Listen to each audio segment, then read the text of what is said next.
ధనుస్సు రాశి వారు వరలక్ష్మి వ్రత సందర్భంగా లక్ష్మీదేవి అమ్మవారిని ఎలాంటి రంగుల వస్త్రాల చేత ఎలాంటి పుష్పాల చేత అమ్మవారిని పూజించడం వలన అమ్మవారి యొక్క కృప కటాక్ష వీక్షణ కలిగి అర్ధాష్టమ శని అష్టమ బుధాదిత్య రాజయోగ దోషం తొలగించుకోవాలో ఈ వీడియోలో తెలుసుకుందాం. ధనుసు రాశిలో ఏ నక్షత్రాలు వస్తాయనగా మూలా నక్షత్రంలోని 4 పాదాలు, పూర్వాషాఢ నక్షత్రంలోని 4 పాదాలు, ఉత్తరాషాఢ నక్షత్రం 1 పాదం కలిపితే ధనుసు రాశి. రాశాధిపతి దేవగురు బృహస్పతి. వీరికి తృతీయంలో రాహు సంచారం చేయడం వలన అన్నదమ్ముళ్ళు, అక్కాచెల్లెళ్ళు, పార్ట్నర్షిప్ వ్యవహార కార్యక్రమాలు, పై ఉద్యోగస్తులు, సహ ఉద్యోగస్తులు, కింది స్థాయి ఉద్యోగస్తులు అందరూ కూడా మిమ్మల్ని గమనిస్తూ ఉన్నారని చెప్పి గమనించాలి. మీరు ఎక్కడ తప్పులు చేస్తారా, మిమ్మల్ని ఎక్కడ బాధ పెట్టాలా అని చెప్పి ఎదురు చూస్తూ ఉంటారు. దయచేసి వారికి అలాంటి అవకాశం ఇవ్వద్దు.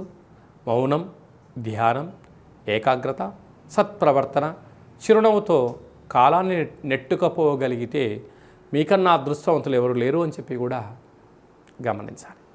అర్ధాష్టమ శని.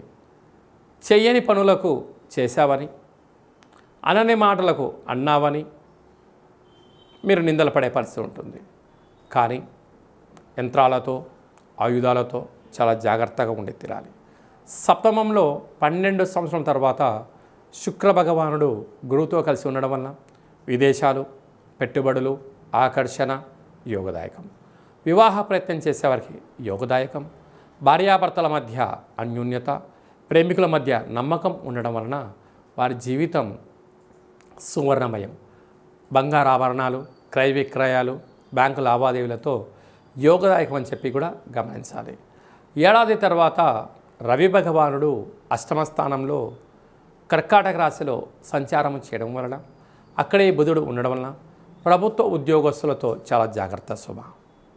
అలాగా పై అధికారులతో కానీ, ఎలక్ట్రానిక్ యంత్రాలతో కానీ, నీటితో కూడుకున్న వస్తువులతో కానీ చాలా జాగ్రత్తగా ఉండి తీరాలి. లేకపోతే ప్రమాదాలు పొంచి ఉండడం, మీరు పదే పదే వారికి మీరు సారి చెప్పే పరిస్థితి అధికంగా కూడా ఉంటుంది. అదే కాకుండా ఎప్పుడు కూడా మిమ్మల్ని తొక్కేయాలని చెప్పి అనేక మంది ఎదురు చూస్తూ ఉన్నారు. దయచేసి వారికి అవకాశం ఇవ్వద్దు. మీ జన్మ నక్షత్రం రోజున పూర్ణిమ, అష్టమి తిథి అందున మౌనం, ధ్యానం, ఏకాగ్రత ఉత్తమోత్తంగా భావించగలగాలి. భాగ్యస్థానంలో కేతు సంచార స్థితి ఉండడం వలన భార్య పైన భర్త, భర్త పైన భార్య ప్రేమానురాగాలు అవసరం. ఒకరిపైన ఒకరికి అపనమ్మకాలకు దూరంగా ఉండగలగాలి. అలాగే రాజస్థానంలో కుజుడు సంచారం చేయడం వలన ఉద్యోగ ప్రయత్నము, ప్రమోషను, ట్రాన్స్ఫరు అనేక విషయాల్లో విజయము మీ సొంతం కాబోతుంది.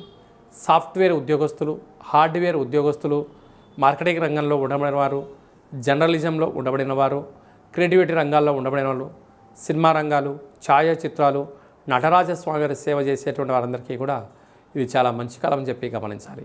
ఈ వరలక్ష్మి వ్రత సందర్భంగా లక్ష్మీదేవి అమ్మవారిని పసుపు రంగు వస్త్రాలతో అలంకరించడం, పసుపు రంగుతో కలిగినటువంటి కంకణాన్ని చేతికి కట్టించుకోవడం, అలాగే పసుపు కుంకుమతో కలిపినటువంటి అంటే బండారు అంటాం మనం, వాటితో అర్చన చేయడం వలన, అలాగనే చామంతులతో అమ్మవారికి అర్చన చేయడం, బంగారు స్వరూపమైనటువంటి బంగారు ఉంగరాన్ని, బంగారు ఆభరణాలు పెట్టి మీరు అర్చన చేయడం వలన ఆనందం ధనుసు రాశి వారి సొంతమవుతుందని చెప్పి కూడా గమనించాలి.